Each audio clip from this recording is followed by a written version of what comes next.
로마서 5장 1절에서 11절까지 이 말씀입니다. 245면입니다. 말씀을 봉독해 드리겠습니다. 그러므로 우리가 믿음으로 의롭다 하심을 받았으니 우리 주 예수 그리스도로 말미암아 하나님과 화평을 누리자. 또한 그로 말미암아 우리가 믿음으로 서 있는 이 은혜에 들어감을 얻었으며 하나님의 영광을 바라고 즐거워하느니라. 다만 이뿐 아니라 우리가 환난 중에도 즐거워하나니 이는 환난은 인내를, 인내는 연단을, 연단은 소망을 이루는 줄 알미로다.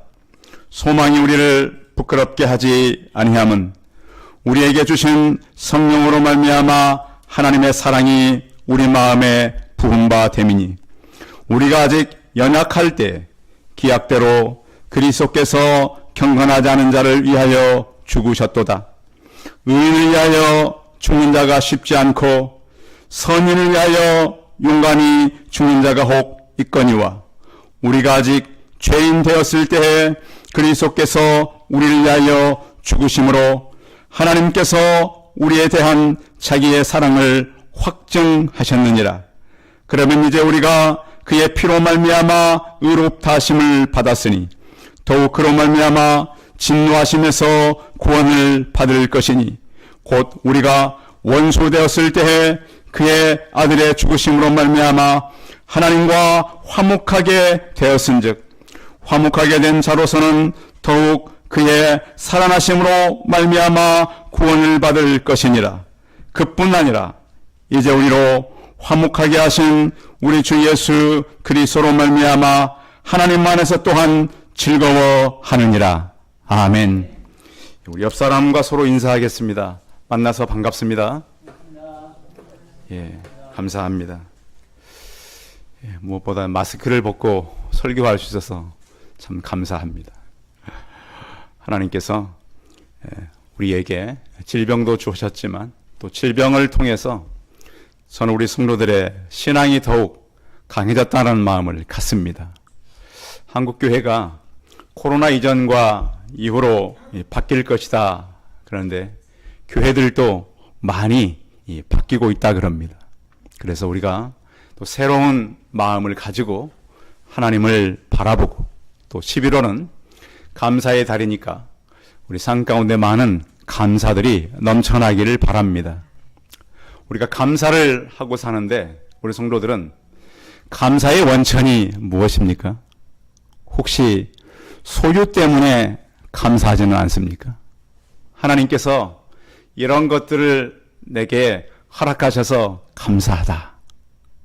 그런데 만약 우리의 감사가 소유가 기준이라고 한다면 이 감사는 참 하기가 쉽지가 않습니다.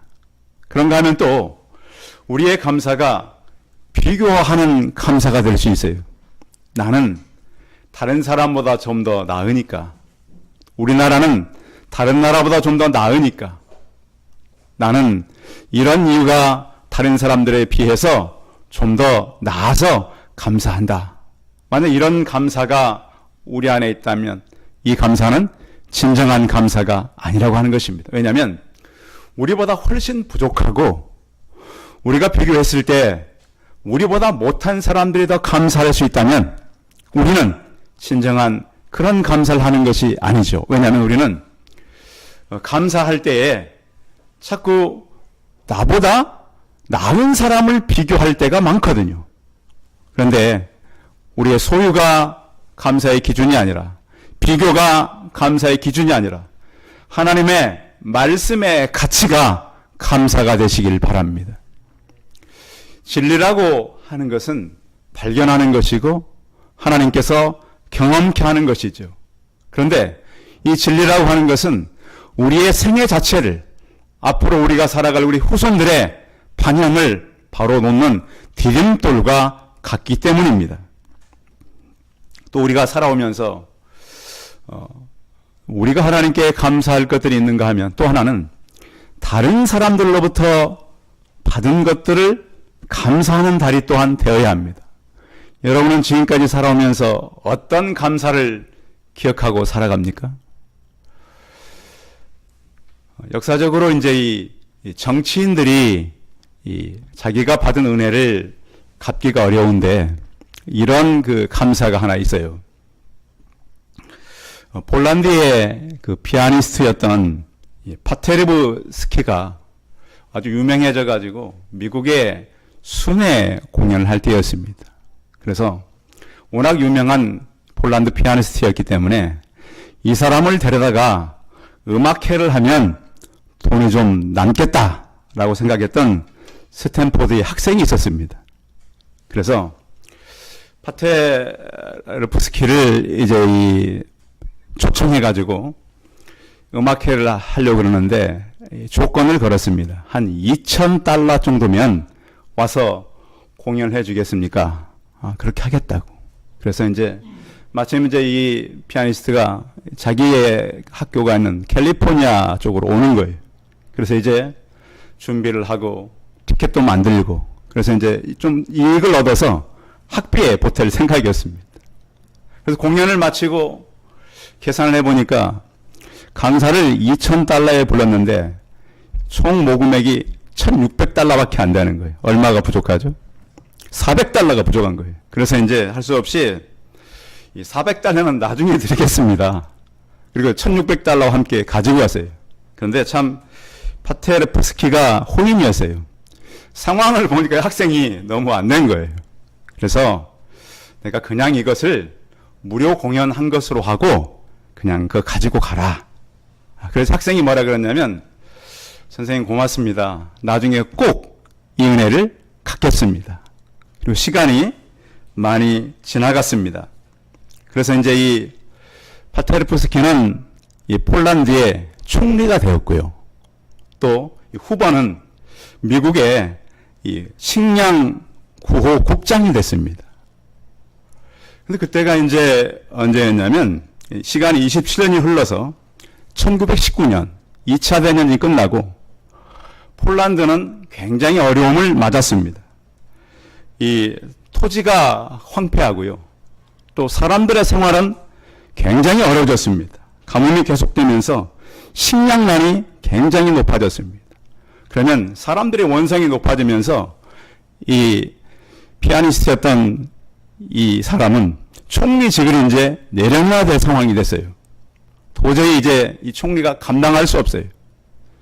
그런데 마침 이 후보가 세계의 국가 리스트를 보니까 폴란드가 너무 많은 위험에 처한 거예요.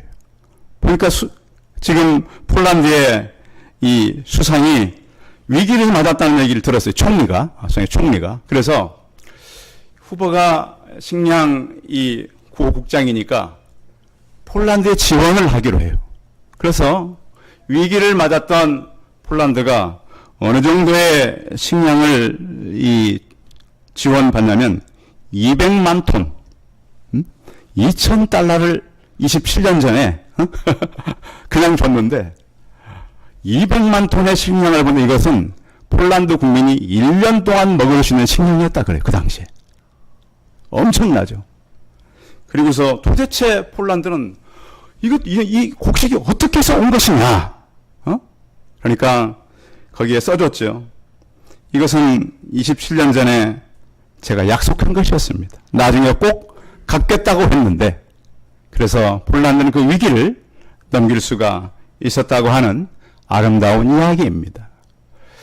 성도 여러분, 우리에게도 하나님께서 부으시는 복이 임해서 여러분들이 평생에 살면서 누구로부턴가 은혜를 입은 것이 있다면 많은 것으로 갚을 수 있는 그런 성도들이 되시길 바랍니다.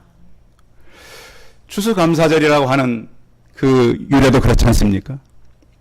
그들이 감사할 수 없는 환경을 만났었잖아요. 그런데 그들이 감사할 수 있었던 것은 그리고 그들이 하나님의 은혜를 누리고 있다라고 생각했기 때문에 청교도들이 감사할 수 있었습니다. 성경은 그렇게 말합니다. 에베소서 2장 8, 9절을 통해서 너희가 그 은혜에 은혜여 믿음으로 말미암아 구원을 받았으니 이것은 너희에게 난 것이 아니요 하나님의 선물이라 그랬습니다. 구원의 은혜가 누구의 선물이에요?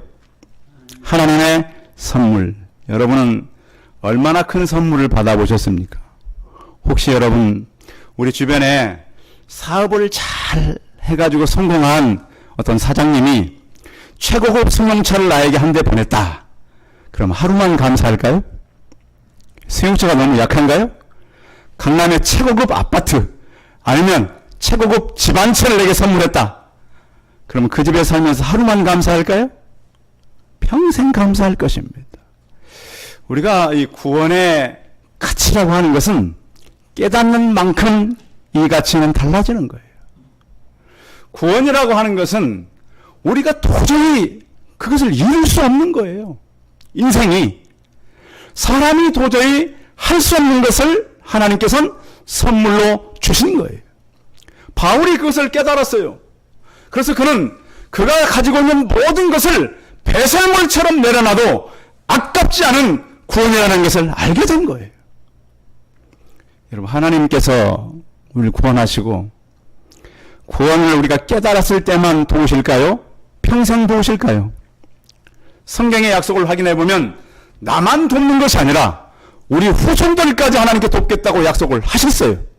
그 성경은 약속을 계속 우리하러 하여금 찾아가게 만든 거예요. 그래서 우리가 말씀을 통해서 하나님께서 우리에게 베푸신 구원의 은혜를 찾아가는데 구원은 우리 열심 때문에 된 것이 아니에요. 그리고 또한 우리 어떤 긍정적인 힘으로 된 것도 아니란 말이에요. 이 시간은 그래서 하나님께서 우리에게 베푸신 구원의 은혜가 얼마나 큰가를 확인해 가고 우리가 무엇 때문에 감사할 수 있는지 그 조건들을 찾아보는 그런 시간이에요. 로마서 5장 1절 한번 찾아봐요. 우리가 감사해야 될 조건 중에 하나가 5장 1절에 있어요. 시작.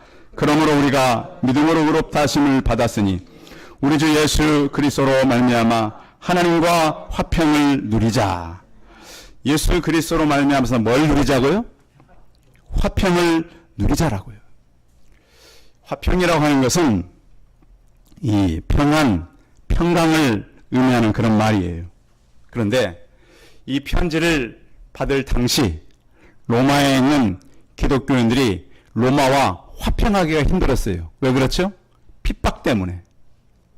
그러니까 바울은 지금 우리는 그냥 21세기의 편지를 받지만 1세기 때 이 편지를 받을 때 바울의 얘기는 상식적으로 얘기가 어려운 부분들이 참 많아요.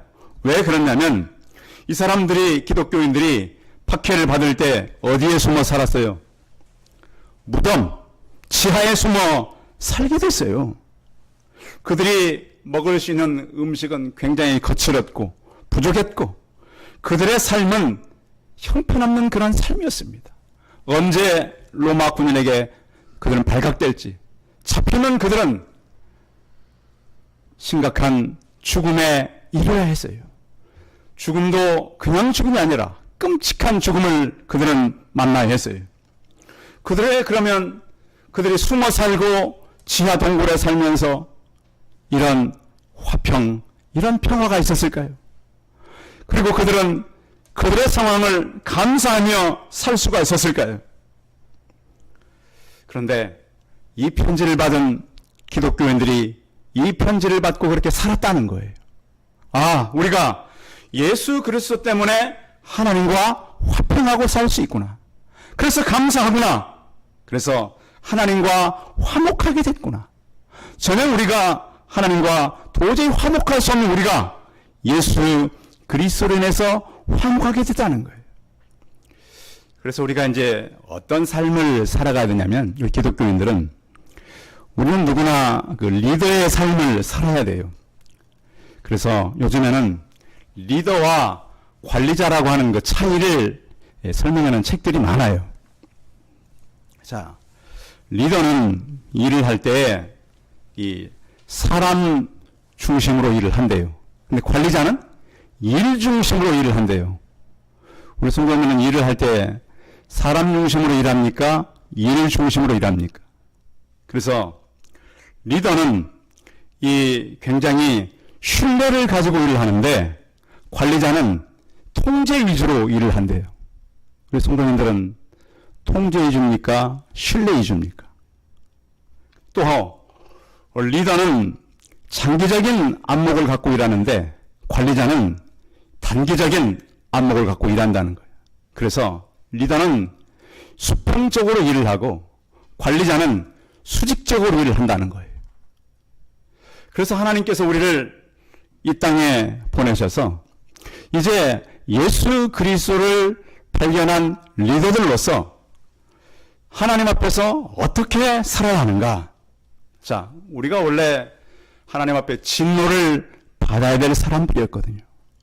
그런데 하나님은 우리에게 예수 그리스도를 통해서 과거에 아담 때부터 지었던 죄를 용서해 주셨어요. 그 최종적인 확정이 성전에 휘장이 찢어진 거예요. 그렇죠? 휘장이 찢어지면서 전에 우리가 하나님 앞에 나아갈 수 없었는데 새 옷을 입고 그 앞에 나가게 된 거예요. 지금 옷이야 다양하지만 1세기 때 옷은 달랐어요. 우리 대한민국도 100여 년 전만 해도 사람들의 입는 옷이 달랐잖아요. 우리에도 신분 계급이 있었습니다. 양인은 양반과 중인이었고요. 천인은 상민과 노비들이었습니다. 그래서 각각 입는 옷도 사는 삶도 달랐어요. 그런데 이제 우리가 기독교가 들어오고 나서 이런 것들이 많이 무너졌어요. 그래서 예수 그리스도에 대해서 우리가 다시 마음의 새 옷을 입고 이제는 우리가 하나님을 예배하는 자들이 되었다라고 하는 거예요. 전에는 우리가 직접적으로 하나님께 나아갈 수가 없었어요. 그런데 이제는 우리가 어디서나 어떤 때나 예수 그리스도를 만나서 예배할 수 있고 또 하나는 그분께 바로 기도할 수 있었어요. 전에는 중보자들을 통해서 하였었지만 이제는 우리가 직접 나아가서 많은 제사장이 된 거예요. 그래서 우리가 누구를 통해서 하나님 앞에 서는 것이 아니라 직접 나가서 그 앞에 산제사를 드릴 수 있게 된 것입니다. 그래서 우리는 우리의 삶이 이제는 하나님과의 이 담장이 무너지고 새로운 화평의 삶을 살 수 있게 된 것입니다. 전에는 원수였던 우리가 친구가 되고 자녀가 된 화평으로 인해서 감사하는 성도들이 되시기 바랍니다. 화평 때문에 우리가 감사하고요. 또 한 가지는 하나님께 나아가는 즐거움 때문이라는 거예요. 2절 한번 읽어봐요. 2절 시작. 또한 그로 말미암아 우리가 믿음으로 서 있는 이 은혜에 들어감을 얻었으며 하나님의 영광을 바라고 즐거워하느니라. 아멘.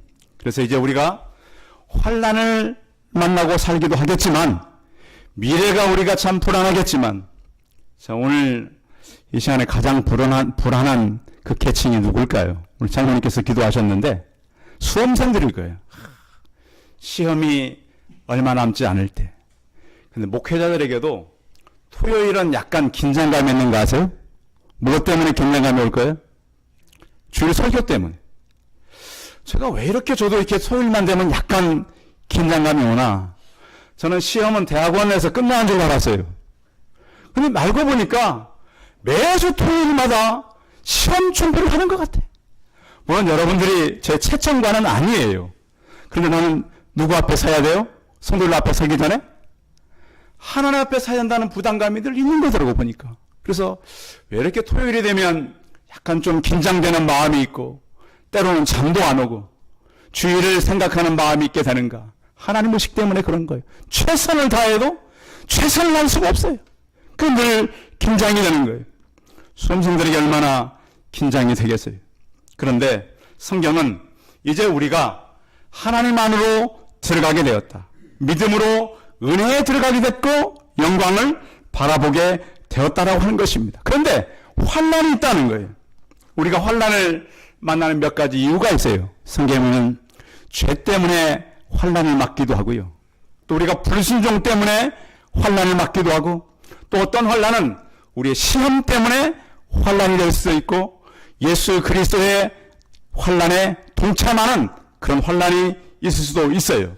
그런데 환난은 결국 우리에게 인내와 또 환난을 통해서 우리가 성숙해지는 연단을 만든다는 거예요. 환난은 굉장히 우리에게 좋지 않은 것이지만 인내와 연단은 우리에게 참 좋은 거예요. 왜냐하면 우리에게 소망을 주는 것이기 때문이에요. 성도 여러분, 그래서 우리가 오늘 성경에 보면 그렇게 말씀하고 있어요. 자, 거기 3절, 4절 같이 읽어봐요. 3, 4절 시작. 다만 이뿐 아니라 우리가 환난 중에도 즐거워하느니 이는 환난은 인내를, 인내는 연단을, 연단은 소망을 이루는 줄 알미로다. 아멘. 환난은 우리가 잘 기다릴 수 있는 인내의 마음을 갖게 한다는 거예요. 그런데 이 인내는 우리에게 뭘 주냐면 연단을 갖다 준다는 거예요. 연단이 뭘까요?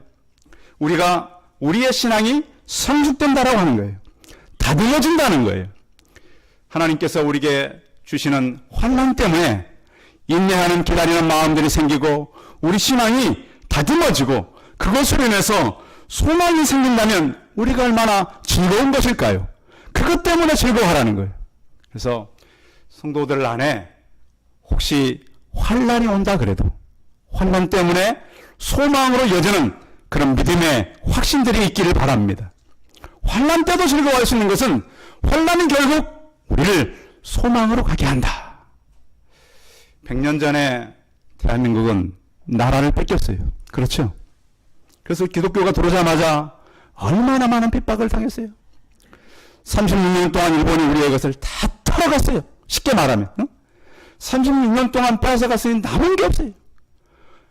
그런 다음에 5년 후에는 뭐가 터졌어요? 전쟁이 일어나가지고 그나마 남아있는 것 다 불타버렸어요. 우리 대한민국이 세계에 가장 강한 나라로 쌓이는 거 아시잖아요. 미국 다음으로 일본과 중국과 러시아는 세계에서 가장 강한 나라들. 그런 나라들로 인해서 우리가 환난을 만났어요. 근데 지금은 어때요? 그 다음으로 가는 나라가 됐어요. 유럽에 몇 국가가 있긴 하지만 대한민국은 그 환난으로 인해서 주변 나라와 견주어갈 수 있는, 물론 아직은 멀었지만 그런 소망이 생긴 거예요. 누구의 힘일까요? 저는 기도하는 사람들의 힘이라고 믿습니다. 그리고 또한 우리는 소망을 바라볼 수 있는 그런 나라가 된 것입니다. 여러분, 환난이 죽음인 줄 알았더니 환난이 소망인 줄 믿으시기 바랍니다. 내가 죽음을 만난 줄 알았더니 생명을 만남을 믿으시기 바랍니다. 그래서 즐거워하라는 거예요. 로마서가 왜 우리에게 힘을 줍니까? 생명이신 예수 그리스도를 만나고 봤더니 하나님과 우리의 막힌담이 흘렸고 또 우리가 환난을 만났지만 그 환난이 우리를 소망 있게 하기 때문에 우리는 즐거워할 수 있는 성도가 되시길 바랍니다. 또 한 가지는 우리가 하나님의 사랑 때문에 감사할 수 있는데요. 9절이죠. 5절 읽어봐요. 5절 시작. 소망이 우리를 부끄러게 하지 아니함은 우리에게 주신 성령으로 말미암아 하나님의 사랑이 우리 마음에 부은 바 됨이니. 자, 그 하나님의 사랑이 우리에게 부음받았는데 그 사랑은 오늘 로마서의 세 가지예요. 어떠냐면 우리가 연약할 때에 하나님께서 우리를 기약대로 찾아왔다는 거예요. 생각해 보세요. 연약한 사람들과 약속을 하는데 힘 있는 사람이 그 약속대로 지키기는 쉽지 않아요. 근데 성경은 그 기약대로 왔다. 우리가 왜 연약해졌죠? 죄 때문에 연약해졌어요.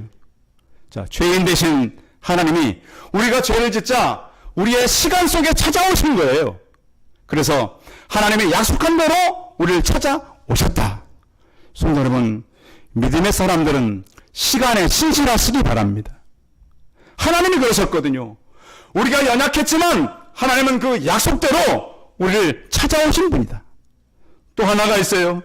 하나님은 어떤 때 우리를 찾아왔어요? 8절 읽어봐요. 8절 시작. 우리가 죄인 되었을 때 그리스도께서 우리를 위하여 죽으심으로 하나님께서 우리에 대한 자기 사랑을 확증하셨느니라. 누구와 사랑을 확증했어요? 죄인과 사랑을 확증했어요. 성도 여러분, 우리가 죄인을 위해서 그렇게 희생할 수 있나요? 죄인을 위해서 희생할 사람은 없어요. 우리의 법도 그래요. 자기 전에 누가 책임져야 돼요? 자기가 책임을 져야 돼요. 그런데 하나님은 죄인된 우리를 위해서 그 죄값을 자신이 지불하셨다는 거예요. 하나님께서는 죄인된 우리를 찾아왔을 뿐만 아니라 또 더한 것도 있어요. 그러니까 점점 우리가 연약할 때, 죄인이었을 때 또 하나는 10절에 있어요. 10절 읽어봐요. 시작. 우리가 원수 되었을 때 그의 아들의 죽으심으로 말미암아 하나님과 화목하게 되었은즉 화목하게 된 자로 사는 더욱 그의 살아나심으로 말미암아 구원을 받은 것이니라. 원수가 된다고 하는 것은 과정이 있었다는 거예요. 그렇죠? 요즘에 우리 젊은 사람들이 그 절친이란 말 많이 쓰잖아요. 그렇죠? 누구를 절친이라고 그래요? 가깝고, 그렇죠? 아주 친한 사이, 아주 친한 사이, 정말 누구도 끼어들 수 없는 사이, 이런 절친이었는데 살다가 무슨 일이 생겼어요? 배신하는 일이 생겼어요. 가까울수록 더 멀어지게 돼 있어요. 원수가 됐다고 하는 것은 전에는 너무 가까운 관계, 하나님과 사람의 관계가 얼마나 가까웠어요. 그냥 도저히 가까워질 수 없는 그런 사이가 됐어요. 그런 원수를 하나님은 그의 아들을 대신 우리에게 보내심으로 우리를 사랑에 대한 확증을 했다라고 하는 거예요. 그래서 바울은 나는 죄인 중에 괴수다, 수장이다. 알고 보니까 나는 너무 큰 죄를 진 것이다. 로마서의 진수가 뭡니까? 나는 그래도 쓸만한 사람인 줄 알고 찾아갔더니 너무너무 큰 죄인이라는 거예요. 성도 여러분, 우리는 하나님과 원수되었던 자들이에요. 용서받을 수 없는 자들이었어요. 그러나 하나님은 우리를, 원수되었던 우리를 찾아오시고 사랑을 확증해 주셨어요. 그것 때문에 우리는 기뻐한다는 거예요. 성도 여러분, 하나님께서는 우리를 의롭다고 하셨어요. 자, 이게 참 어려운 그런 얘기인데, 우리가 의롭기 때문에 오는 것이 아니라 그의 아들 예수 그리스도를 보내서 새 옷을 입히고 의로운 사람, 의인이라고 칭하신 거예요. 그의 또한 피로 말미암아서 우리는 의롭다 칭함을 받았어요. 그래서 우리가 기뻐할 수 있는 겁니다. 성경은 우리에게 이렇게 말씀합니다. 하나님과 화목된 것이 얼마나 우리에게는 감사한 일인가. 하나님께서 우리를 사랑하신 것이 얼마나 감사한가. 연약했었고 우리는 죄인이었고 원수되었던 우리를, 하나님 우리를 사랑하기로 확증하셨습니다. 그래서 우리가 모든 것에서 넉넉히 이길 수 있는 그런 믿음의 사람들이 되게 된 것입니다. 그 하나님께서는 우리를 갖다가 끝까지 책임지시고 우리가 감당할 수 없는 그런 사랑으로 우리와 함께 하셨습니다. 우리가 추수감사절을 보내면서 그분과의 화평을, 그분과의 즐거움을, 그분의 사랑을 깨닫고 살아가는 저와 우리 성도들이 다 되시기 바랍니다. 기도하겠습니다. 전능하신 하나님, 하나님은 우리의 막힌 담을 예수 그리스도를 통해서 화평케 하셨습니다. 또한 예수 그리스도를 통해서 우리에게 즐거움을 주셨습니다.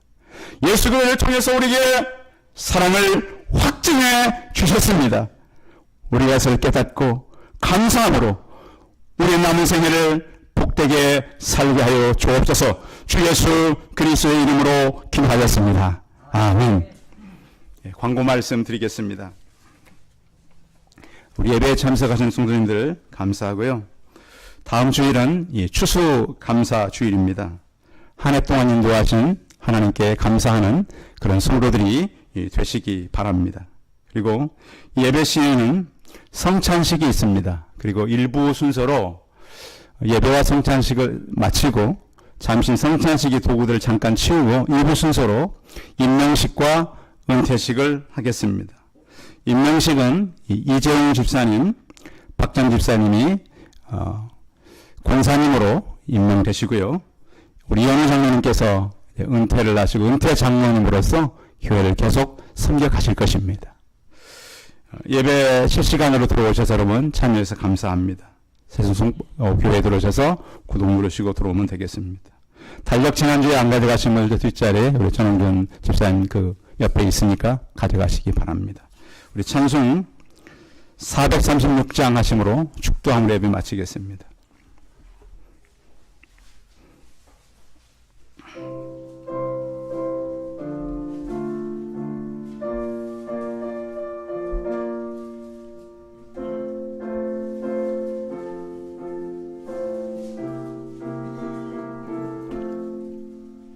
나 이제 주님의 새 생명 얻는 몸, 옛 것은 지나고 새 사람이로다.